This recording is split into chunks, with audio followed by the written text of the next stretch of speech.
Alright, video number 4, chapter 8. Boy, I love doing these videos. They're just fantastic. Hopefully you will notice a particular audio improvement in the videos. I have now incorporated a microphone. My wife thinks I'm crazy, but you know what? I think you guys are really going to notice. You're just going to be like, I just understand everything so much more now. But now that Mr. G is so much more clear with this microphone, instead of just using the mic that's built into his laptop, it's crazy. It's crazy. Anyway, I've got a special guest here. I don't know why he really wanted to be on the show, but I told him he could go ahead and do it. My special guest tonight is Dr. Claw from the Inspector Gadget show. Yes, how are you doing tonight, Gadget?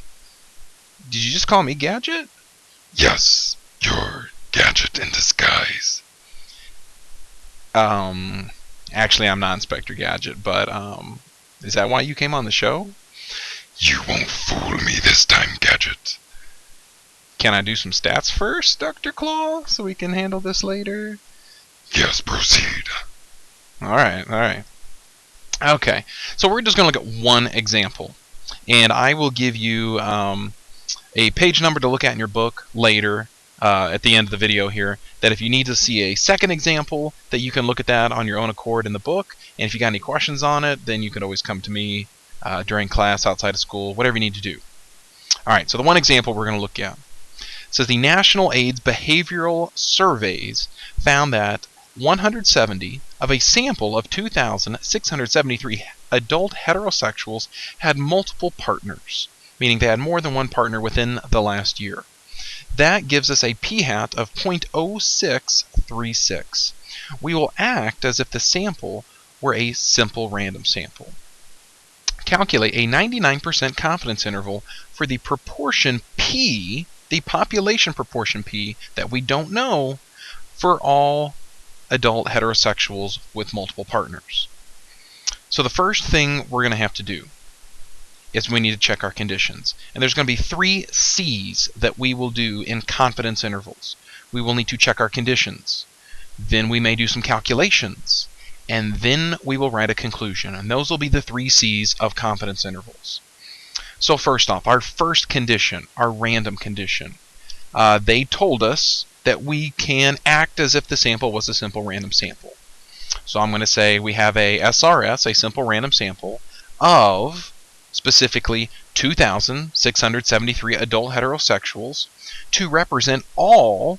We want to see that our sample represents all of what? Specifically our population, adult heterosexuals.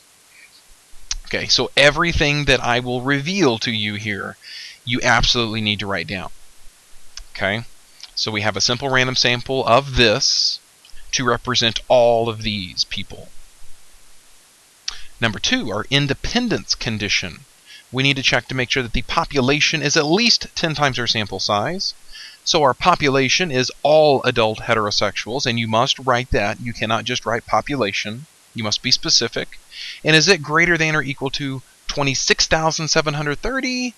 Yeah, we will assume that that is true, and we can proceed to calculate the standard error. And our standard error in this case, remember the standard error is the same thing as the standard deviation, but anytime it's in reference to a sample, then we call it the standard error. And in this case, it will be sigma sub p hat, since we are dealing with proportion problems. We're not going to use the sigma sub x bar because this is not an x bar level problem. And the last condition we need to check is the normal condition. Now, since I'm dealing with proportions, I get to use this condition, the n times p and the n times 1 minus p being greater than or equal to 10. This is the only time in proportion problems that you are allowed to use these 2 specific things here.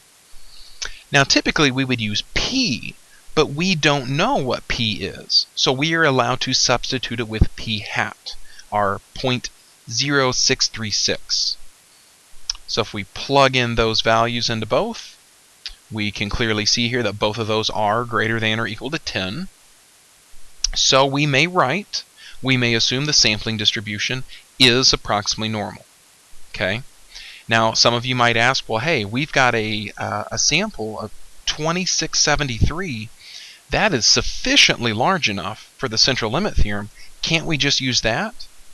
You cannot. You cannot use the central limit theorem with proportion level problems. This is what this condition lets us check.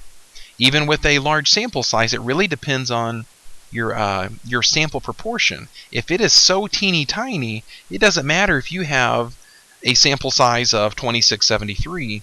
It won't meet this greater than or equal to 10 condition, and we will have some sort of skewed distribution. So again, the central limit theorem does not apply here. Now, let's do our calculations next up.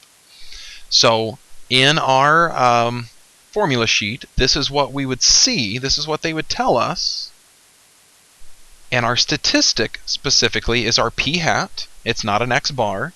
Our critical value, that's our z-score. That's, how many standard deviations we want to be away.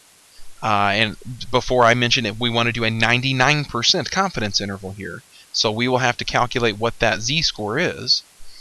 And the standard error of the statistic is this. And remember, this is our sigma sub p-hat already written out for us. And again, we would normally use p's in this formula, but we don't know what p is. That's what we're trying to estimate. So we may replace it with p-hat instead. Okay, so now my p-hat was my 0.063, my 0.0636 anyway. Now my z-score, before I reveal it here, my z-score, I'm going to have to take inverse norm. And then remember, we had to put in what the tail area is. So if we have a normal curve here, and we're talking about 99% in the middle, we needed to talk about, well, how much space is there in this left tail? That means there's 1% in both tails, or 0.5%. Oh, there's some magic stuff hidden behind there. 0.5% in the left tail. So to figure out the z-score, you would need to put in inverse norm 0.005, and there's your 0.5%. Okay. So once I plug all this in, my z-score I would get would be 2.576. So if I want to be 99% confident, I have to reach out 2.576 or 2.576 standard deviations. And how much is a standard deviation worth? It's whatever my standard error is worth, essentially.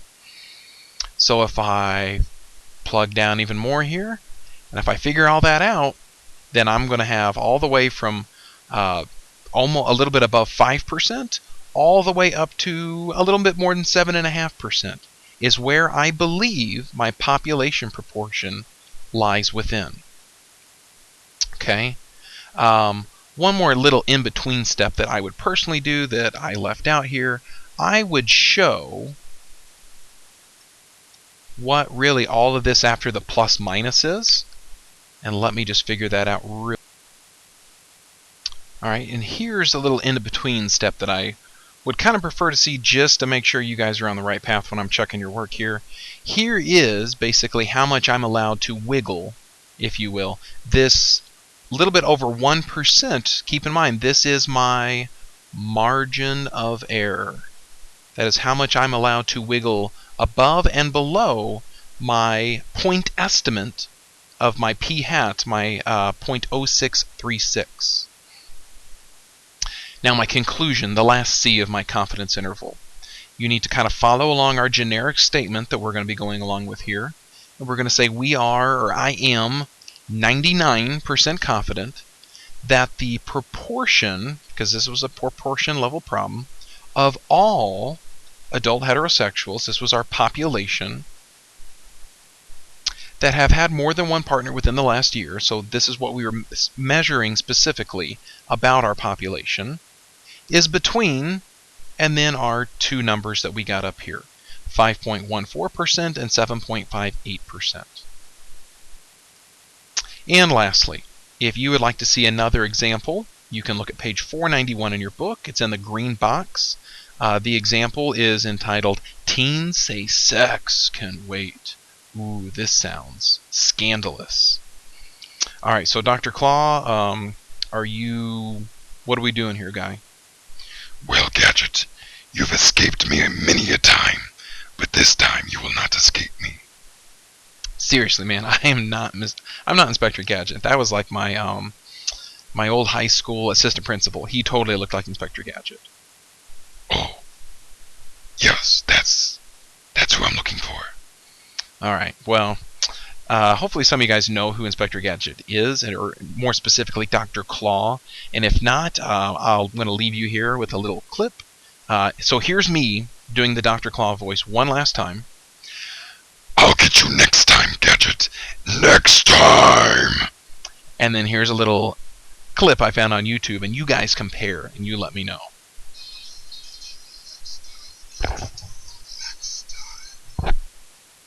You guys tell me what you think. Are we twins or what?